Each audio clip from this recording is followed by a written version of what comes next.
দফা ছিল এই যদি 48 ঘন্টার মধ্যে যদি আমাদের দাবিগুলো মেনে নেওয়া হয় তাহলে আমরা সাধারণ শিক্ষার্থী এবং আমাদের প্রাক্তন ভাই বোনেরা আমরা আবার নতুন কর্মসূচি নিতে বাধ্য হব।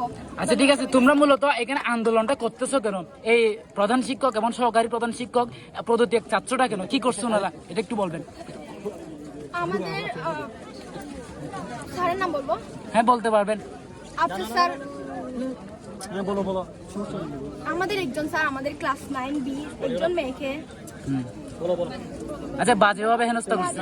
আচ্ছা ঠিক আছে, এটা হচ্ছে আসল কথা। তারপর এখানে প্রায় অনেক স্টুডেন্ট আছে, ঠিক আছে।